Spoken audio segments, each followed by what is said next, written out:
Share করব কিভাবে একটা ফ্লাওয়ার দেখো আমি এখানে ড্র করেছি। প্রথমে দেখো ডট ডট দিয়ে হোয়াইট পলিশ করিয়ে নিয়েছি একদম থিন ব্রাশ দিয়ে, সরু ব্রাশ দিয়ে।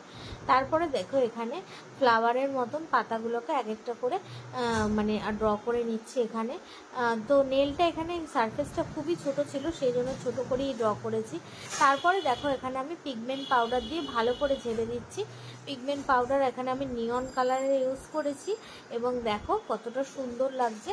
এবং ভালো করে কিন্তু ডাস্ট আউট করার পর পুরো কালারটা কিন্তু রিমুভ হয়ে গেছে। এবং মিডিলে দেখো ফুলের মাঝখানে আমি সুন্দরভাবে একটা অরেঞ্জ কালার দিয়ে ড্র করছি যাতে দেখতে আরও সুন্দর লাগে ফুলটা।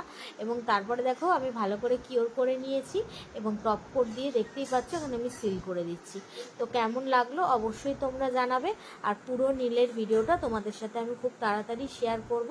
তো আজকের ভিডিওটা কেমন লাগলো অবশ্যই জানিও তোমরা।